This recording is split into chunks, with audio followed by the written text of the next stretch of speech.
Thank you so much once again. Thank you for inviting me. My name is Marcin Kowalski, and I am a co-founder of Trusted Twin.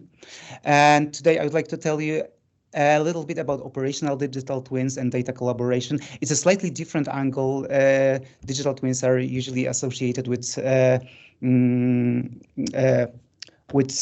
mainly cases like the one before with simulation, and I would like to present you a data angle. It's based on an actual business case coming from one of our customers. So it's nothing new that companies use data to drive innovation, but there are actually different ways of how we can use this data to innovate.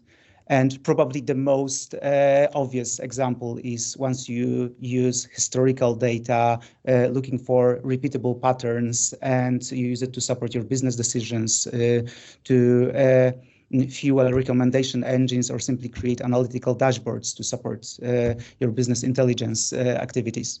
But a little bit more sophisticated way of innovating around data is once you can combine this historical data and these patterns coming from analysis with real-time operational data coming from, for instance, IoT devices. And once there is a match, once the real-time data matches the pattern, you can trigger some automated actions. For instance, submit a service request in case of predictive maintenance. But now the most sophisticated way of innovating around data is once you can create these automated processes based on analytical and operational data. But on top of that, you can also invite other parties, external parties, to collaborate on data and create sort of an ecosystem where different parties can collaborate on automated shared processes. We call such ecosystems data spaces. And since we are here to talk about digital twins, then it's a pretty obvious that in most cases in which we are involved, there are shared objects which are simply operational digital twins inside this space, and these objects are relevant for shared processes realized by these collaborating partners. And now going from this to the example of our customer, they came up with this idea of launching an entirely new business model, which is a shoe as a service. And once the idea might sound insane, it's actually a real business case because their customers began to report that they are facing increasing staff turnover, especially on construction sites. And as a result, they are left with a growing number of barely used shoes that cannot be reused by new employees due to safety and health regulations. So they began to ask for the possibility of buying shoes in a subscription model in which the responsibility for refurbishing the shoe to a level that allows its reuse lies entirely on the manufacturer side. Also, they were inspired by the idea of collecting data from on the usage of their products. But basically, it became a foundation for their digital transformation strategy, where each pair of new shoes gets its operational twin. And obviously, in order to offer shoe as a service, they had to make sure that they can uniquely identify each pair of shoes, and also they needed this ability to control how it's used.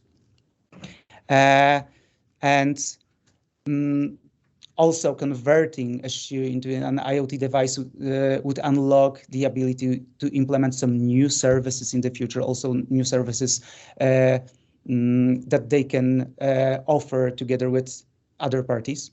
Also, it lowers production costs as returned worn footwear allows for reuse of the electronics from the shoe and sustainability management. It sounds great, but they obviously faced certain challenges.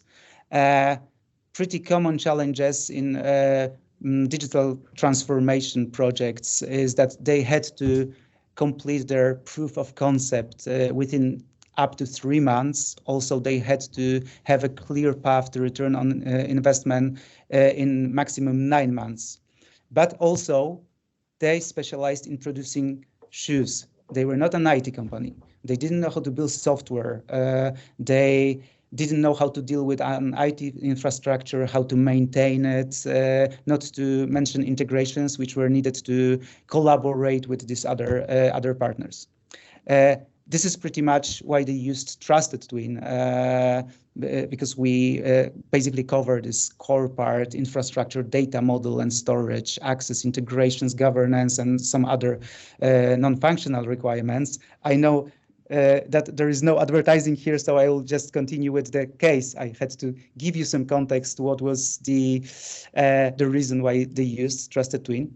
But when it comes to the project itself, it was divided into 2 phases, and there were 2 software companies involved.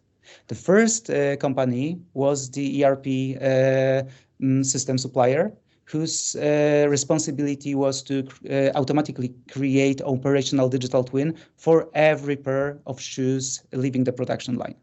The other party, the supplier of IoT devices, was responsible for placing electronics into the shoe sole. And during the first phase of the project, an RFID tag was added to each pair of shoes, which allowed for creation of the unique link between the pair of shoes and its operational twin. In the second phase of the project, a battery-powered IoT device will be installed in a shoe sole, collecting data on the use of the shoe, which basically opens up a wide range of new opportunities, from analyzing how heavily the shoes are used to creating new services like, for instance, location detection. So they did that on a Trusted Twin platform. The alternative for them was to use one of the biggest clouds like AWS and Azure, but they are difficult to deal with even to IT companies and requiring some talents and engineering. And Trusted Twin acted as a data sharing layer, and all the features that we offer, including data storing, sharing capabilities, access, visibility management, and integration methods, help them to basically implement this project. The most important part that they were able to deliver a proof of concept on time. And what is also important, what was important for them is that the cost per one twin was not significant, because it was more or less €1 per one pair of shoes. I would really love to tell you more about it. Unfortunately, I have only 8 minutes, so I hope that was informative. If you would like to learn more about this particular case or about our platform, I encourage you just to reach out to me. This is my email address. Also, you can scan the barcode here and connect with me on LinkedIn. Thank you so much.